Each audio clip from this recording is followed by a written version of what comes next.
of the heavens and the earth, Lord. The living God, the Holy One. Say you are, and we give you worship. Say you are. Infiniment bon.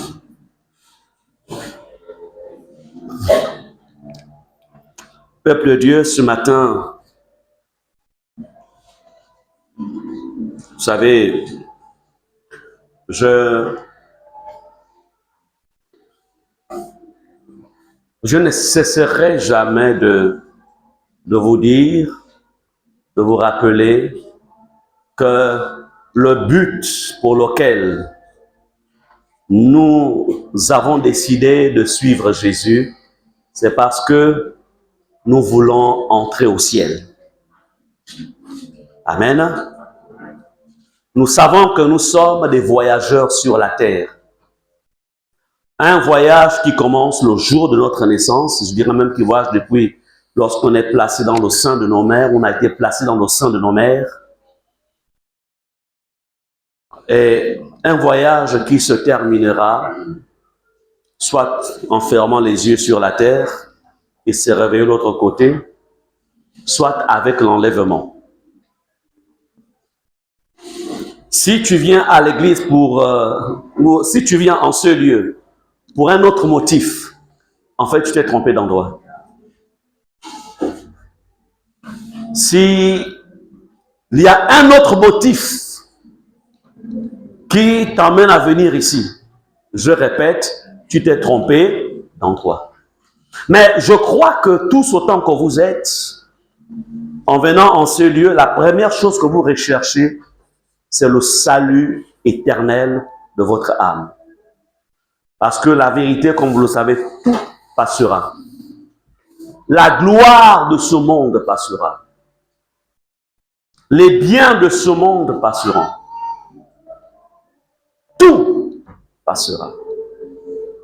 Mais il y a une seule chose qui est vraie, c'est que l'éternité existe.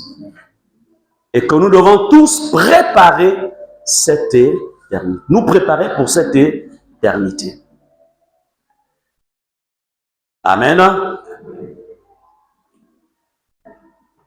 Alors, je voudrais aussi vous rappeler que quand on parle de l'éternité, il y a deux sphères dans l'éternité. Il y a l'éternité avec Dieu. Là, on parle de la joie, dans la joie de ton maître. Et il y a l'éternité sans Dieu. Notre rôle en tant que serviteur de Dieu, c'est de faire en sorte que vous demeuriez sur le chemin qui vous conduira dans l'éternité avec Dieu. C'est pourquoi je voudrais ici, ce matin, vous enseigner ou partager avec vous ce thème, je l'ai intitulé « Les marques de Jésus sur toi ». Est-ce qu'on peut répéter ensemble les marques de Jésus sur toi? Les marques de Jésus sur toi. Les marques de Jésus sur moi. Les marques de Jésus sur moi. Alors, pour mieux comprendre de quoi est-il question ici, allons-y ensemble, ouvrons notre Bible dans Galates 6, verset 17. Galates chapitre 6, verset 17. Alors, nous ouvrons nos Bibles. Galates chapitre 6, verset 17. Donc nous allons rapidement dans le livre de Galates. Je n'ai pas dit prenez vos portables, allez-y dans... J'ai dit ouvrez vos Bibles. Donc dans Galates chapitre 6, verset 17. Alors,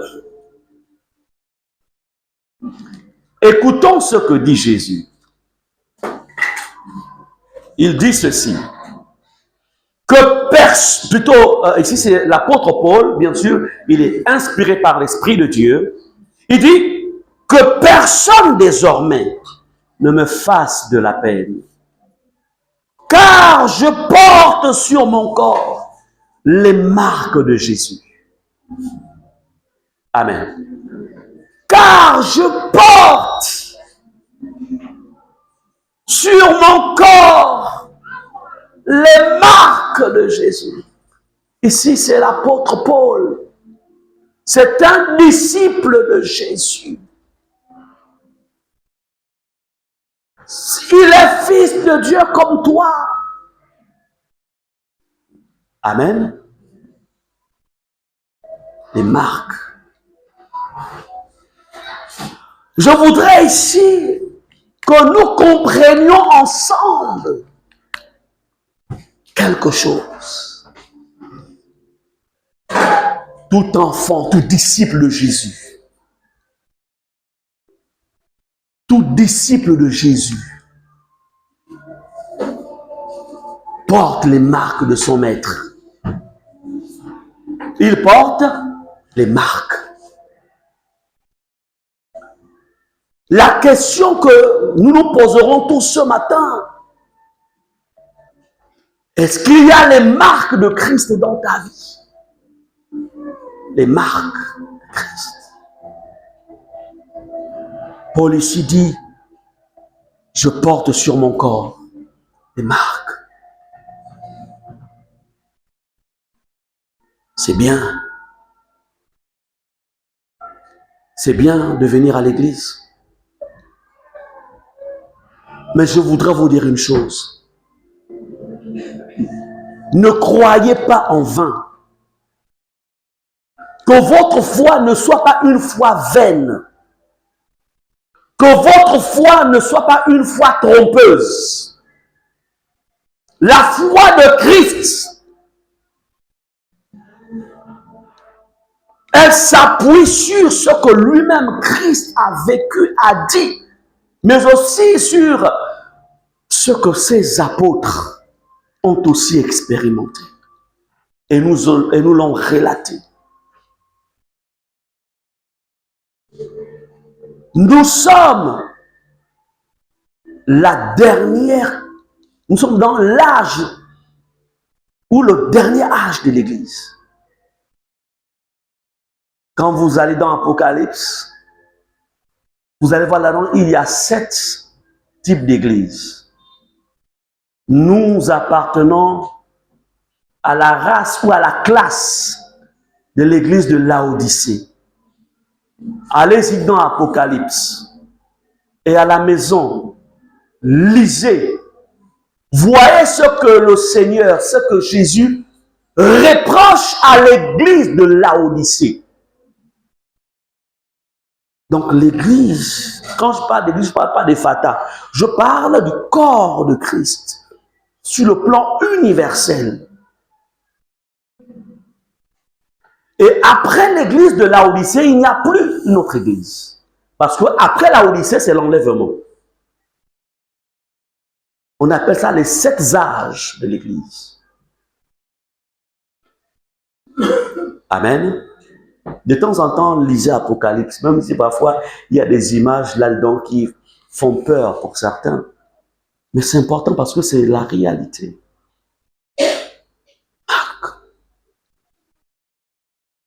Paul dit que personne désormais ne me fasse de la peine, car je porte sur mon corps les marques de Jésus.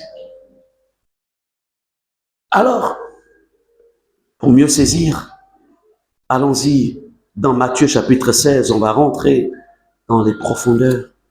Matthieu, autant pour moi, chapitre 16, versets 24 à 25, je vais demander à l'ancienne Sarah de nous lire ces 2 versets. Matthieu chapitre 16, versets 24 à 25. La parole de Dieu déclare. Alors Jésus dit à ses disciples, si quelqu'un veut venir après moi, qu'il renonce à lui-même, qu'il se charge de sa croix et qu'il me suive. Car celui qui voudra sauver sa vie la perdra, mais celui qui la perdra à cause de moi la sauvera. Amen. Alléluia. Est-ce qu'on peut acclamer la parole de Dieu? Gloire à toi, Seigneur. Ici, ce sont les paroles de celui qui nous rassemble ce matin. Jésus. Il dit,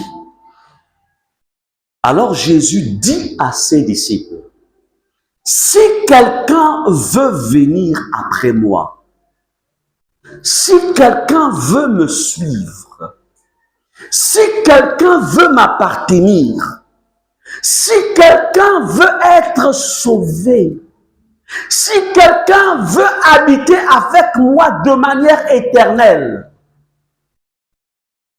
si quelqu'un, il dit, un, qu'il renonce à lui-même. Deux, qu'il se charge de sa croix. Trois, et qu'il le suive. Au verset 25, il dit, car celui qui voudra sauver sa vie la perdra. Mais celui qui la perdra à cause de moi la trouvera. Amen.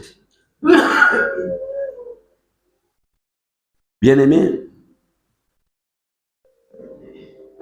je voudrais vous dire que dans ce passage, Jésus expose les conditions de la véritable vie du disciple. La véritable vie du disciple. Je voudrais encore une fois dire que ce que Jésus, quand il est mort sur la croix et ressuscité, il est pour lui, dans sa pensée première, sa mort et sa résurrection doit susciter des disciples. Des hommes et des femmes qui sont soumis ou soumis à sa discipline. Donc, vous comprenez que lorsqu'on vient à Jésus, ou qu'on décide de suivre Jésus, en fait, je ne peux pas vivre ou vouloir suivre Jésus en voulant vivre ma propre vie, en voulant garder ma propre, ce que j'étais hier. Ce n'est pas possible. Lorsqu'on décide de suivre Jésus, nous avons ici les conditions. La Bible nous dit, c'est Jésus qui parle. Alors Jésus dit, il a parlé. Qu'est-ce qu'il dit dans ton cœur? Jésus n'est pas venu d'abord, il n'est pas d'abord venu sauver. Dieu ne cherche pas avant tout des personnes qui, en fait, chantent, des personnes qui prient, des personnes, en fait, qui sont engagées dans des activités. Ces choses-là sont bonnes, mais sur la base d'un préalable. Amen. Et les préalables, c'est ce qui est ici. Il dit à ses disciples. Jésus ne s'adresse pas à la foule, il faut remarquer. Parce que quand vous lisez dans les évangiles, vous remarquez qu'il y a fait toujours deux catégories de personnes. Il y avait la foule d'un côté et il y avait les disciples.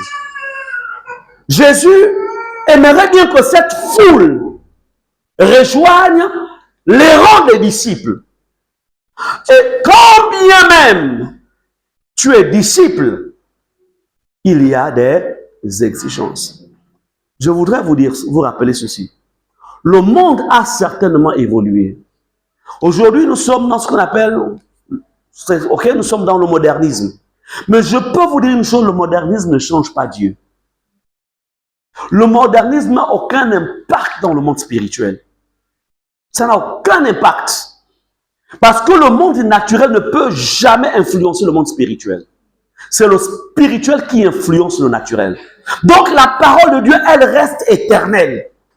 Ce que Jésus avait dit au 1er siècle, ça a autant de valeur qu'au 21e siècle. Les exigences qui avaient été imposées aux chrétiens du premier siècle, les mêmes exigences nous sont imposées. Amen.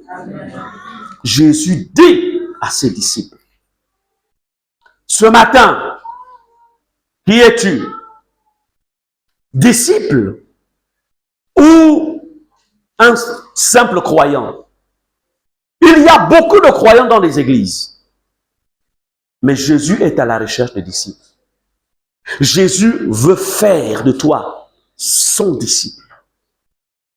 Amen. Jésus est un faiseur de disciples.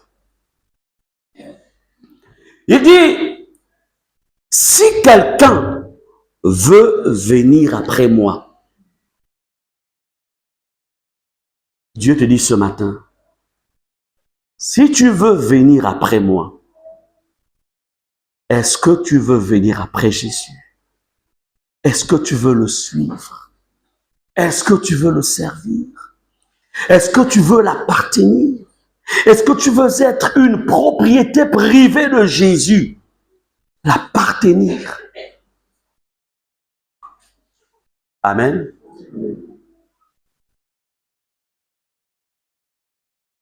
Si tu appartiens à Jésus, Jésus a dit que celui qui n'aura pas honte de moi sur la terre, je n'aurai pas honte de lui de l'autre côté là-bas, devant mon Père.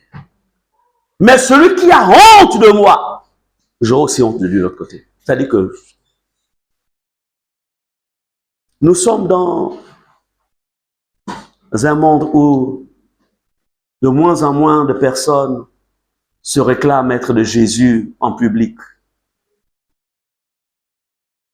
C'est-à-dire qu'aujourd'hui, beaucoup, en fait, Jésus, c'est dans les chambres. C'est à la maison. Mais en public, pendant que le diable n'a pas peur de s'exposer en public, pendant que les adorateurs des ténèbres n'ont plus peur de s'exposer en public, mais l'Église, le chrétien, il a peur de s'exposer en public. En fait, c'est quoi? Nous sommes dans ce qu'on appelle la guerre des âmes. La guerre des âmes. Le diable veut entraîner le maximum loin de Dieu. Mais en ce qui te concerne, je voudrais que tu comprennes ceci. Comprends ceci. C'est une chose de venir à l'église. Il n'y a qu'un disciple qui peut faire des disciples. Il n'y a qu'un disciple qui peut aussi faire des disciples. C'est pourquoi tu as du mal à en tirer. Regarde toi-même ta vie. Nous sommes là, de janvier à mai. Combien d'âmes tu as amenées au Seigneur? Regarde toi-même. Regarde un peu dans ton... Combien d'âmes tu as dit, tu as amené à Jésus? Combien? Mais un disciple a le souci des âmes. Son cœur bat pour les âmes.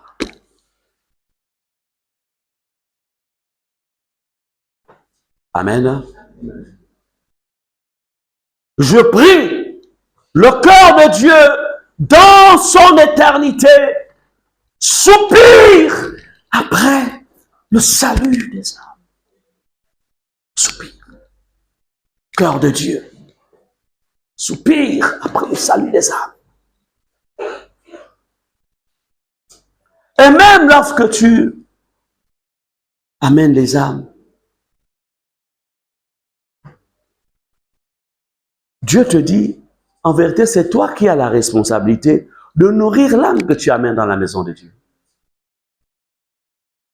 Mais comment pourras-tu nourrir si tu n'as pas de lait?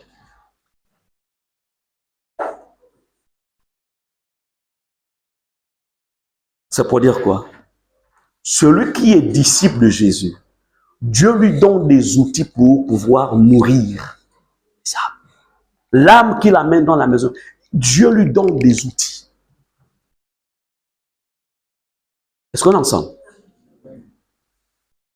Si tu n'as jamais emmené une âme dans la maison de Dieu, tu n'as jamais été la source du salut d'une âme, tu n'es pas un disciple, tu n'es pas sauvé.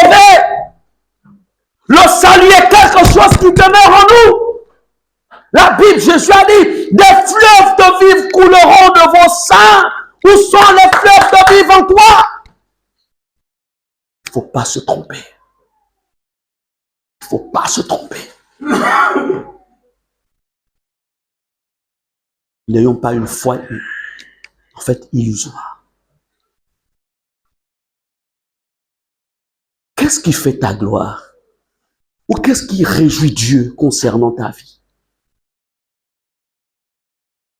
La principale chose qui réjouit Dieu, c'est le nombre d'âmes que toi tu emmènes dans sa maison. Le nombre d'âmes que tu sauves, le nombre d'âmes que tu suis, le nombre d'âmes, c'est-à-dire que tu vas avec la parole. Tu as un jour en semaine où tu suis les âmes que tu amènes à Jésus.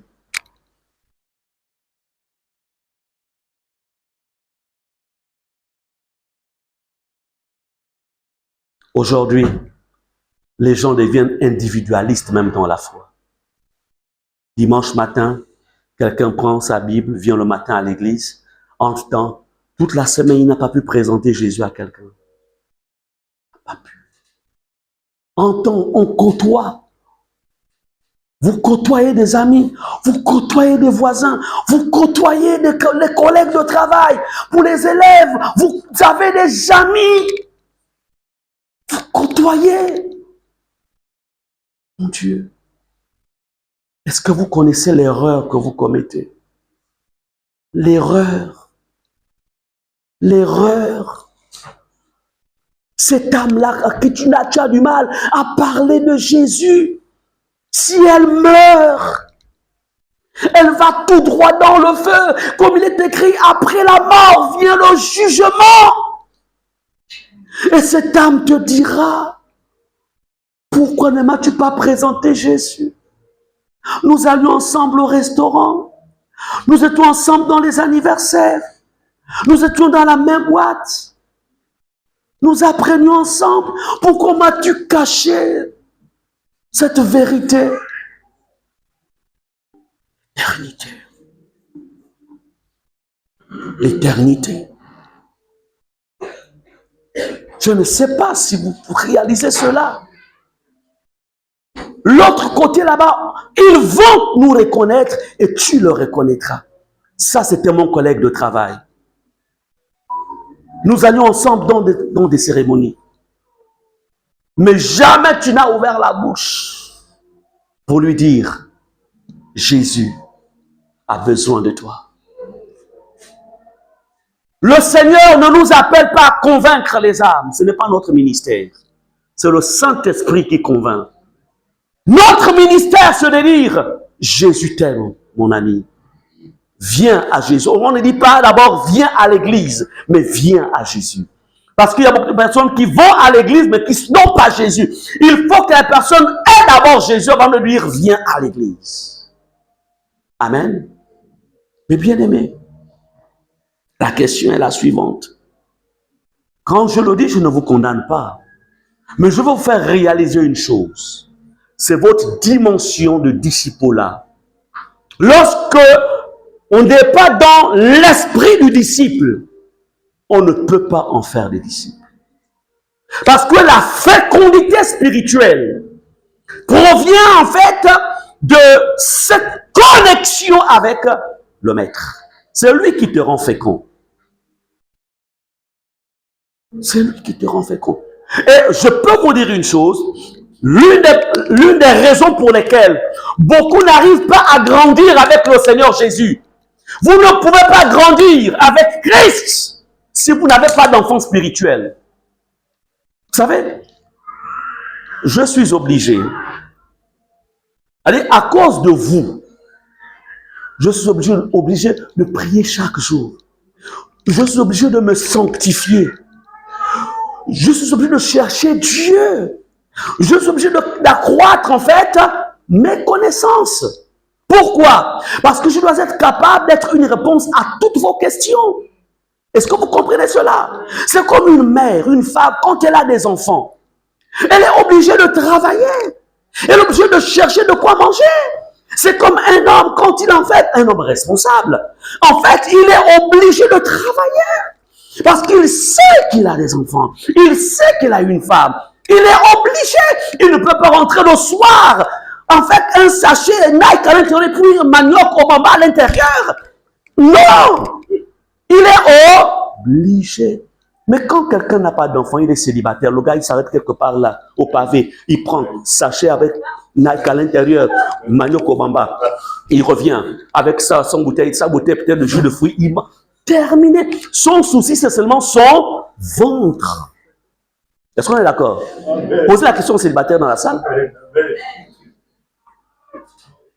Mais quand il commence à voir, il a fondé un foyer, il a une femme, il commence à avoir des enfants. Déjà, quand il sait que sa femme en grossesse, il commence à chercher, il commence à prêter le trousseau.